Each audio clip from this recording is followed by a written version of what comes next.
রংপুরের শিক্ষার্থী নুসরাত জাহানের আত্মহত্যা প্ররোচনা মামলায় অভিযুক্ত মেডিকেল শিক্ষার্থী শাহরিয়ার আহমেদ সাকিনের একদিনের রিমান্ড দিয়েছে আদালত।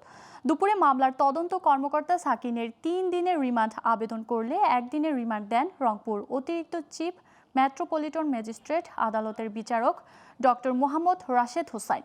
পরে পুলিশি নিরাপত্তায় সাকিনকে কারাগারে নেওয়া হয়।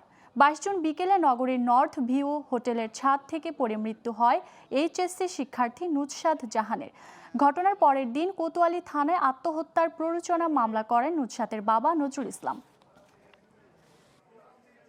3 মাসের মধ্যে 118 বার দুইজনের মধ্যে কথোপকথন হয়, অনেক মেসেজ আদান প্রদান করা হয়, অনেক ধরনের তথ্যপত্র উঠে এসেছে। বিজ্ঞ আদালত সবকিছু শুনানির পরে বিজ্ঞ আদালত আসামির রিমান্ড মঞ্জুর করেন এবং জামিনের আবেদন আসামি পক্ষ থেকে করা হলে জামিনের আবেদন নামঞ্জুর করেন।